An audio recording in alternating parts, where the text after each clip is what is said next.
All right, nerds, Brandon here, With Jimmy. and we got some comic book news for you. Ooh. So one of the, I guess, more popular DC books right now, and I mean, I'm a huge fan of it, is a book that is in continuity, but is taking place far before the current continuity. It's called World's Finest. It is in the earlier days of Batman and Superman. Okay. Dick Grayson is still Robin. There's actually a offshoot mini series right now going on as well. World's Finest Teen Titans, which is the early day of the Titans, and So is it set like the whole DC world is set in that time? Like all the other heroes and all that are at the same level of yes, Okay. everybody is. Oh, that's Everybody cool. is. It's a younger DC universe, but it is a modern day. So like, Okay. the Flash has a cell phone, like things like that. Gotcha. You know, like or Kid Flash has a cell phone. Of course he does. I know, nerd. But the thing about this book is that, like I said, it's in continuity, but it's taking place before everything. It's got some beautiful artwork by Dan Mora.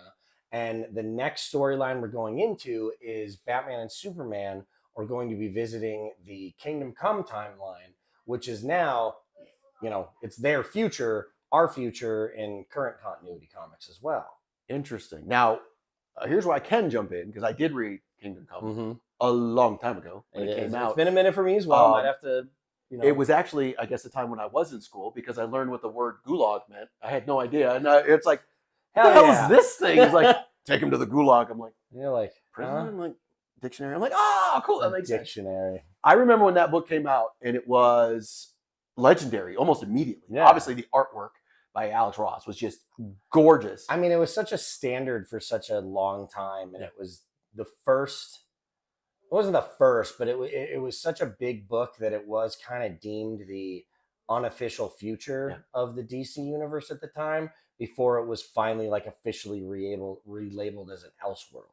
Well, and it was dark. Yeah, like shit was off the hook. Like Superman was like, out. This sucks. Well, essentially, Joker crosses the line again and face to face with Superman, and it's like you still don't have the guts to pull that trigger, and Magog does.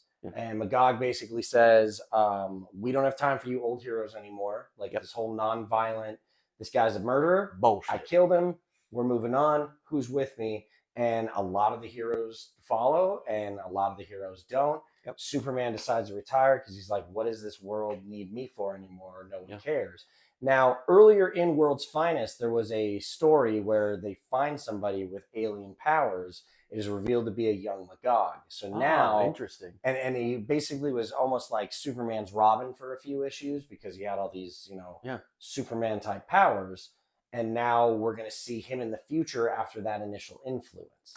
I mean, I think it's cool to do something like this, but it's a pretty big step to really dive into something as big as Kingdom Come. Jeff Johns did it briefly with JSA, but he just brought that Superman and Magog over. But now we're literally going to look at that whole world through the eyes of a younger Bruce and that's Clark, interesting, who don't even know what's to come. Like, they don't even know what they're in store for, let alone the far future. That's fat. And back in the day, you and Cubby and I would get these discussions, where you would talk about the artist. The writer on this, Mark Waid. Yes. What a fascinating concept is you have sort of this naive version of Batman and Superman. Obviously, they're not terribly naive because Batman's parents still died and Superman's dealing with shit. But they're certainly not the level of Kingdom Come where it's like, fuck this.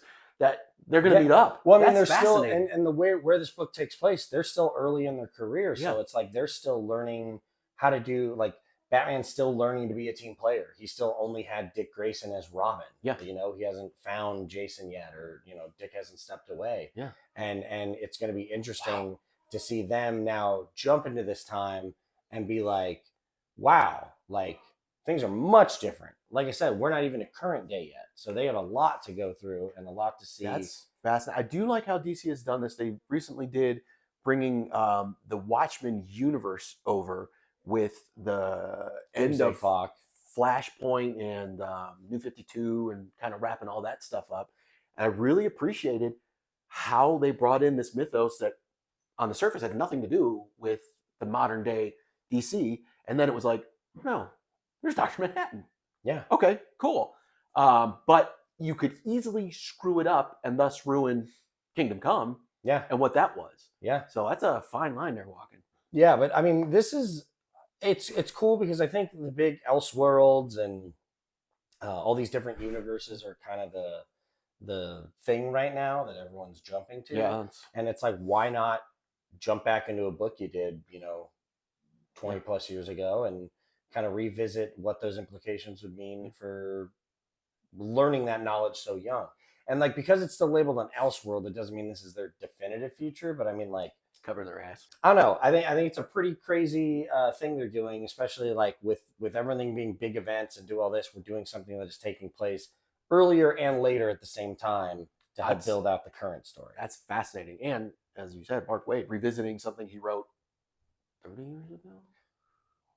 Wow, a long time ago. With something he's writing now. Wow. You're gonna make me read, dude. I know. Happens to the best of us.